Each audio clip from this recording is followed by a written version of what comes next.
tactico Pythagoras in boots to look at why it's working for Palace, but not so much United. Thanks, Roman. Now, before we get into that comparison of Amorim versus Glasner, it's worth noting that the 3-4-2-1 does have proven Premier League pedigree. It's brought major success to Chelsea. Now, under Conte, slight variation, the 3-4-3, they won the league in 2016-17, and then under Tuchel, it delivered the Champions League. One key factor that made these systems work for Chelsea was the aggressive use of wing-backs on both flanks. You had Marcus Alonso and Victor Moses under Conte, and then you had Ben Chilwell and Reece James under Tuchel. Match-winning, dynamic players on both flanks. And if you look at Glasner at Palace, he's following a similar script despite having limited resources. He's got Tyreek Mitchell and Munoz both pushing really high up the pitch, aggressively stationed in that final third. And it's not about whether his wing-backs are the most statistically productive. It's the fact that at times they can act as decoys because they're just stretching the opposition and creating pockets of space for the inside forwards to work with. If you contrast that with Amorim, I think he's a little bit hesitant in terms of unleashing both wing-backs.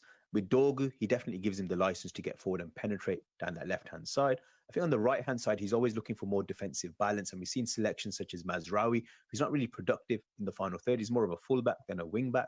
I think Dalot is someone who could be productive, but he's someone who's stationed a little bit too deep in terms of his positioning.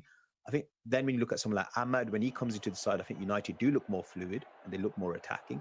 But I think with Ahmad, because he's a left-footed player, he's going to look to cut into the same areas as Mbumo. So you're not really getting that right-footed overlap into that final third. So overall, I think United look lopsided in terms of their penetration. And I think Amorim needs to release the handbrake on this front. At times, felt like 4 men.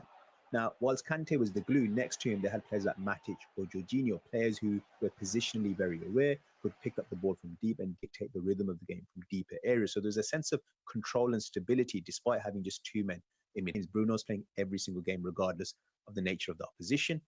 And because he's very vertical in his approach and his positioning is quite erratic, it means that United don't really have someone who's dictating the rhythm of the game, slowing it down. Everything's quite fast tempo and vertical. Palace, if United give the ball away cheaply, there's acres of space for the opposition to attack into. Whereas in stark contrast, Palace have a lower field tilt, which means that they're looking to break rather than camp in enemy territory. They press less. So overall, they're a more compact team. So they can get away with not having a specialist defensive midfielder.